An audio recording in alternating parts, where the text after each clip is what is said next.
90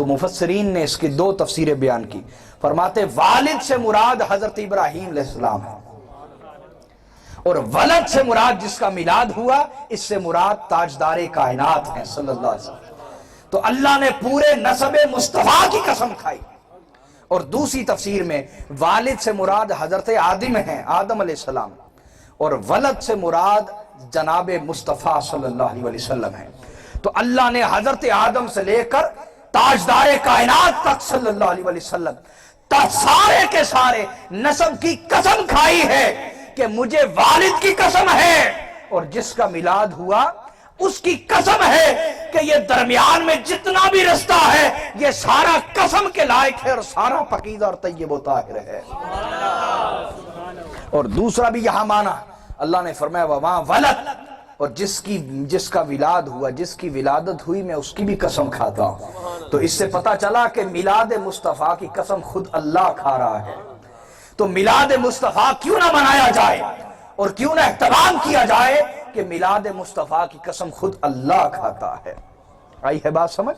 تو یہ بھی نسب مصطفیٰ کی فضیلت ہے کہ اللہ نے جو ابتدا ہے اس کو بیان کیا آدم علیہ السلام، اور جو انتہا ہے ہمارے آقا تاجدار کائنات صلی اللہ علیہ وسلم اس کو بیان کیا. اب ایسا تو نہیں ہو سکتا نا کہ ابتدا اور انتہا کی تو قسم اللہ کھا رہا ہے اور معاذ اللہ درمیان میں مشرک ہوں. ایسا ہو سکتا ہے؟ بولیے. آگے میں دلائل دوں گا اور پیچھے قرآن کی آیات پیش کر چکا ہوں کہ ایسا ہو سکتا نہیں.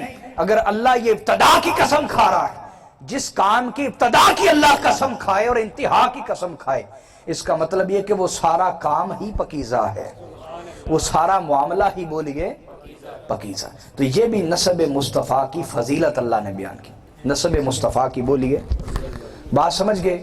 اب عقیدہ پختہ رہے گا آئندہ؟ بولیے کہ لاکھ کوئی ذہنوں میں عقیدے میں شک و شبہ پیدا کرے، ہمارا عقیدہ مضبوط رہنا چاہیے کہ حضور سے لے کر آدم علیہ السلام تک ساری نسل ہی پاکیزہ ہے. ساری نسل ہی بولیے پاکیزہ. آگی بات سمجھ؟ عقیدہ پکا رہے گا. بولیے. اب آئیں احادیث کی طرف. حدیث کو روایت کے امام بخاری نے الصحیح میں کتاب المناقب میں، اور امام احمد بن حنبل یہ بخاری مسلم کے استاد ہیں، انہوں نے المسند میں، ابو یعلا نے المسند میں. یہ ساری کتابیں میرے پاس گھر میں مصادر موجود ہیں، عربی متون موجود ہیں. آپ حوالہ لینا ہو آپ آ سکتے ہیں انشاءاللہ میں آپ کو حوالہ مکمل، صفحہ نمبر، حدیث نمبر سارا آپ کو دے دوں گا. ابھی چونکہ وقت تھوڑا ہے آپ کو سمجھانا ہے، کافی باتیں سمجھانی، بس میں نام لے کے چلتا جاؤں گا. اسی طرح امام بخاری، احمد بن حنبل، ابو یعلا، امام بیہقی اور ابن سعد رحمہ اللہ، ان تمام محدثین نے اس حدیث کو بیان کیا. حضرت ابو ہریرہ رضی اللہ تعالیٰ عنہ حدیث کے راوی آقا علیہ السلام نے فرمایا قال بعثت من خیر قرون بنی آدم قرنا فقرنا حتی کنت من القرن الذی کنت فیہ. آقا نے فرمایا کہ میں آدم علیہ السلام سے لے کر اس نسل تک ہر زمانے میں کرنن بعد کرن، ہر کرن کے بعد کرن آتا گیا اور میں اگلی نسل میں منتقل ہوتا چلا گیا. حتی کنت من القرن الذی کنت فیہ، حتی کہ میں اس کرن میں، کرن زمانے کو کہتے ہیں، میں اس کرن میں آ گیا جس میں تم مجھے دیکھتے ہو. اب یہاں خاص بات سمجھنے والی، کرن کس کو کہتے ہیں؟ امام ابن حجر اسقلانی نے بیان کیا، فتح الباری میں فرماتے ہیں الطبقۃ من الناس المجتمعین فی عصر واحد، ایک ہی زمانے میں جو لوگ رہتے ہیں انہیں کرن کہا جاتا ہے. کیا کہا جاتا ہے؟ بولیے. عربی میں، حدیث کی زبان میں، ایک ہی زمانے کے لوگ جو اکٹھے رہ رہے ہیں انہیں کیا کہتے ہیں؟ بولیے نا یار، کوئی خاموش نہیں. نبی علیہ السلام نے بے قدرے کو علم دینے سے منع کیا. ٹولے ٹپے مائیے وہ تو ٹھیک ہے، لیکن علم قدردان کو دینا چاہیے، اور میرا یقین ہے کہ آپ سب علم کے قدردان ہیں. آپ بولیے، ساتھ بولیے، آپ کو سیکھنے کو ملے گا. تو ایک ہی زمانے میں جو لوگ رہ رہے ہوتے ہیں انہیں کیا کہتے ہیں؟ بولیے، اونچا بولیے، کیا کہتے ہیں؟ کرن کہتے ہیں. اور آقا علیہ السلام نے فرمایا میں کرنن بعد کرنن، ہر کرن کے بعد کرن میں منتقل ہوتا چلا آیا. حتی کنت من القرن الذی کنت فی، حتی کہ میں اس کرن میں آ گیا جس میں تم مجھے دیکھتے ہو، جس میں تم مجھے. اب یہاں آقا علیہ السلام نے واضح فرما دیا کہ ایسا نہیں کہ تم جو مجھے کہہ رہے ہو کہ میری ولادت تمہارے سامنے ہوئی ہے کہ تو میری ابتدا یہاں سے ہوئی ہے، میری ابتدا بولی ہے، ایسا ہرگز بولی ہے نا، نہیں، میری ابتدا حضرت آمنہ کے ہاں ولادت سے نہیں ہوئی، میں تو آدم علیہ السلام سے لے کر ہر زمانے میں منتقل ہوتا چلا آیا ہوں، ہر زمانے میں بولیے، یہ صحیح بخاری کی حدیث سنا رہا ہوں، کوئی بے سند واقعہ نہیں سنا رہا، کوئی بے اصل کہانی نہیں سنا رہا، صحیح بخاری کی حدیث ہے، احمد بن حنبل کی روایت کردہ حدیث ہے۔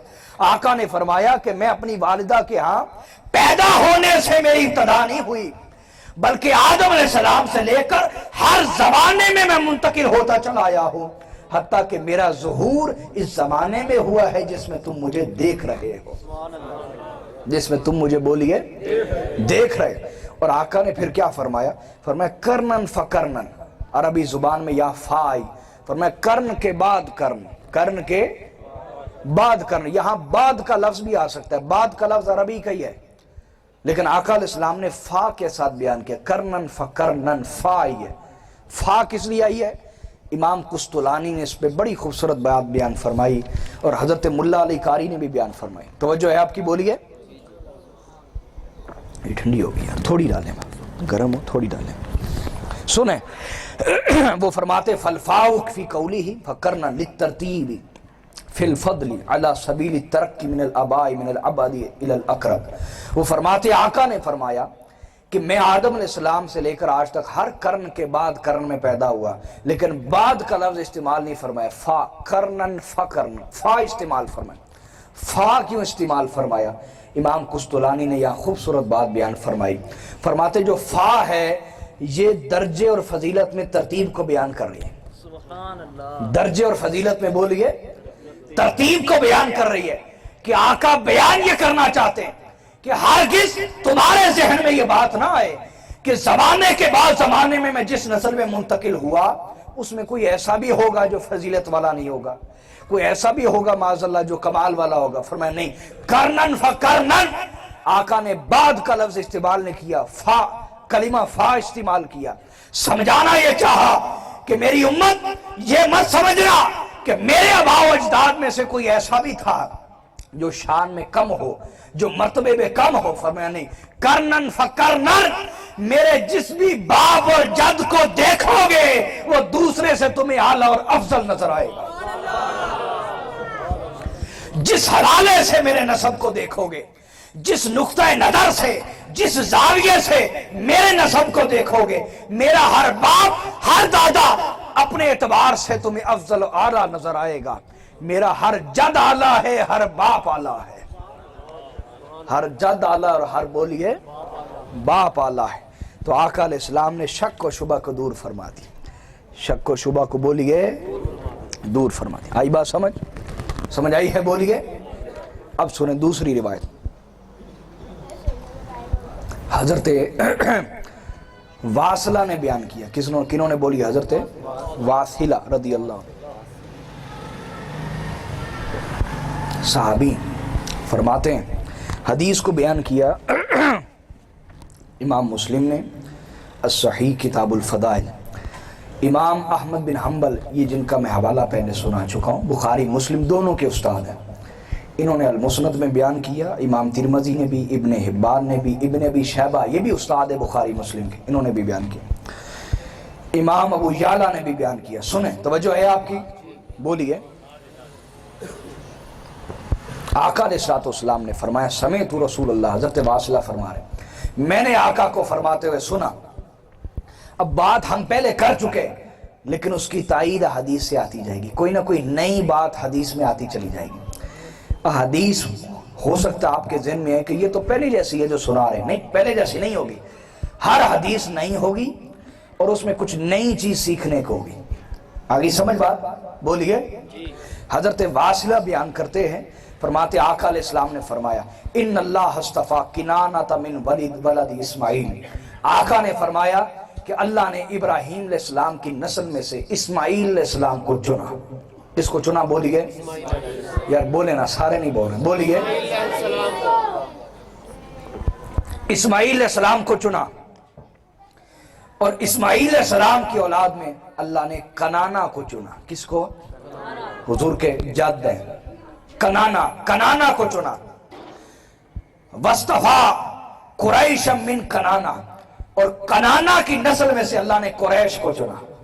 کس کو چنا بولیے نا؟ قریش کو۔ وَاصْطَفَىٰ مِن قُرَيْشٍ بنی ہاشم، اور قریش میں سے اللہ نے بنو ہاشم کو چنا۔ قریش میں سے اللہ نے بنو ہاشم کو چنا۔ وَاصْطَفَانِ بن بنی ہاشم، اور بنو ہاشم میں سے اللہ نے مجھے چنا ہے۔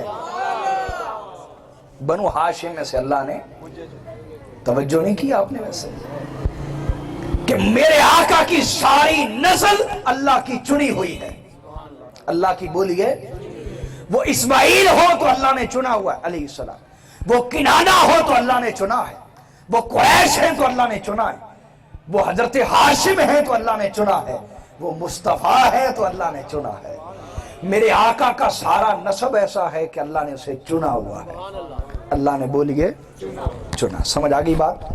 اب اسی طرح حضرت مطلب بیان کرتے ہیں۔ کون؟ حضرت، بولیں حضرت، اور حدیث کو بیان کی امام احمد بن حنبل نے، ترمذی نے، بیہقی نے، دیلمی نے اور کئی محدثین نے بیان کیا۔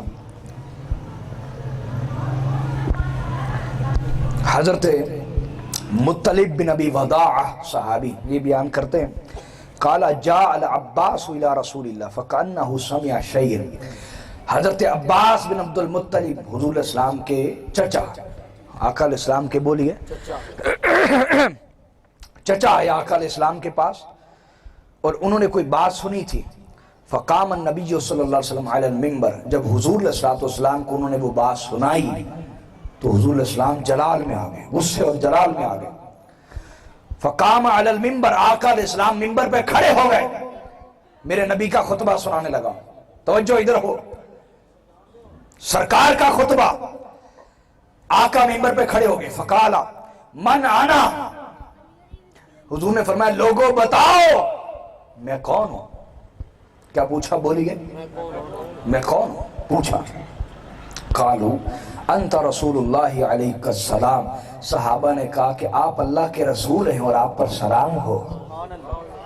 صحابہ نے ادب سکھا دیا کہ جب حضور کی بارگاہ میں بات کریں ساتھ سلام بھی بھیج دیا کریں، ساتھ سلام بھی بولیے بھیج دیا کریں۔ انہوں نے کہا انت رسول اللہ علیہ السلام، آقا آپ اللہ کے رسول ہیں، آپ پر سلام ہو۔ فقال، حضور نے فرمایا یہ تو میرا ڈیزگنیشن ہے، یہ تو میرا منصب ہے، میری ذات تو نہیں ہے۔ کوئی شخص ٹیچر ہے وہ اس کا عہدہ ہے، اس کی ذات تو نہیں ہے نا۔ آقا نے فرمایا رسالت، رسول میرا منصب ہے، میری ذات تو۔ میں پوچھ رہا ہوں میں کون ہوں؟ کیا پوچھا بولیے؟ میں کون ہوں؟ انہوں نے کہا اللہ اس کا رسول بہتر جانے، حضور آپ کون ہیں؟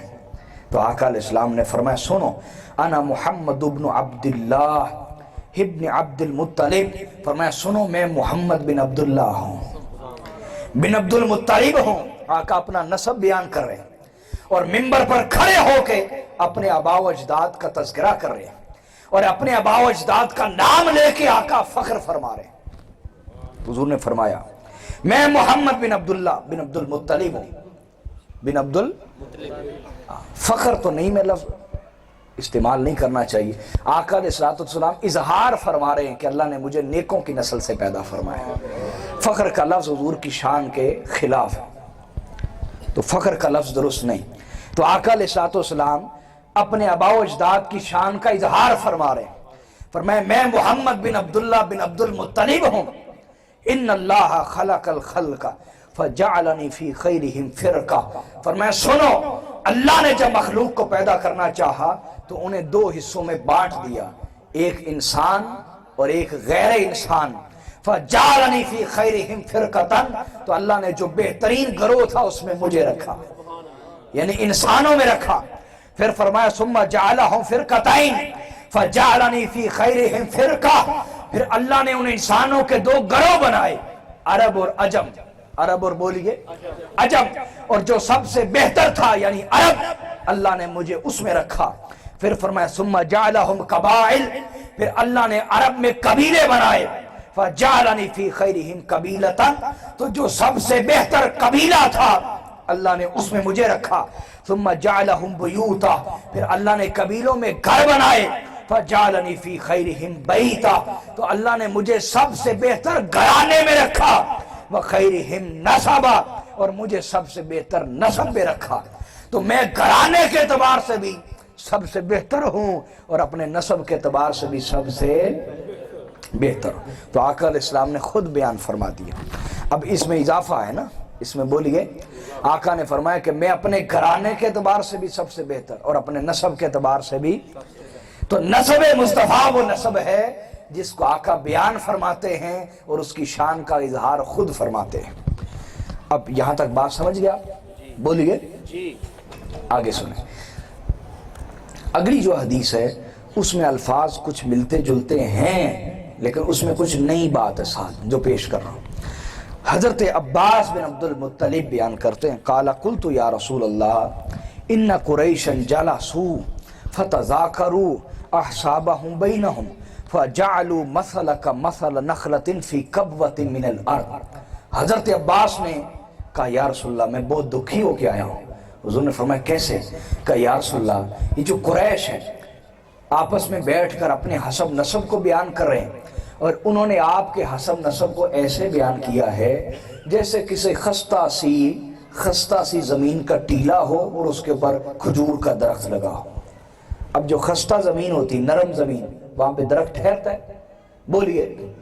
ریت کے اوپر درخت ٹھہرے گا؟ بولیے. کبوۃ من الارض، خستہ اور بربری سی مٹی خالی ہو جو جس میں پکڑ والی طاقت نہ ہو. پکڑ والی طاقت کا یا رسول اللہ قریش اپنے حسب نسب کو بیان کرتے ہیں اور آپ کے بارے کہتے ہیں کہ آپ اس درخت کی طرح معاذ اللہ استغفر اللہ جو خستہ اور بربری سی مٹی کے ٹیلے کے اوپر لگا ہوا کھجور کا درخت ہے. استغفر اللہ العظیم. جب آقا علیہ السلام نے یہ سنا تو حضور علیہ السلام شدید جلال میں آ گئے اور منبر پہ کھڑے ہو گئے. فرمایا لوگوں سنو، ساری وہ حدیث رپیٹ کی جو میں پیچھے بیان کر رہا ہوں. فرمایا اللہ نے جب مخلوق کے 2 حصے کیے تو سب سے بہتر میں مجھے رکھا. جب اس مخلوق کے حصے کیے عرب اور عجم تو مجھے بہتر میں رکھا. پھر ان کے قبیلے بنائے تو اللہ نے مجھے بہتر میں رکھا. پھر اللہ نے ان کے گھرانے بنائے تو مجھے بہتر گھرانے میں رکھا. پھر اللہ نے ان گھرانوں میں نسب بنائے تو مجھے سب سے بہتر نسب میں رکھا. اور فرمایا سنیں یہ حدیث کے نئے الفاظ ہے چھوڑانے لگا. فرمایا فَأَنَا خَيْرُهُمْ نَفْسًا وَخَيْرُهُمْ بَيْتًا. سنو وہ چاہے جو بھی میرے متعلق کہتے رہیں وہ حقیقت نہیں. حقیقت یہ ہے کہ میں تم میں سب سے بہتر گھرانے سے تعلق رکھتا ہوں اور سب سے بہتر نسب سے تعلق رکھتا ہوں. آقا نے خود بیان کیا. خود بولیے.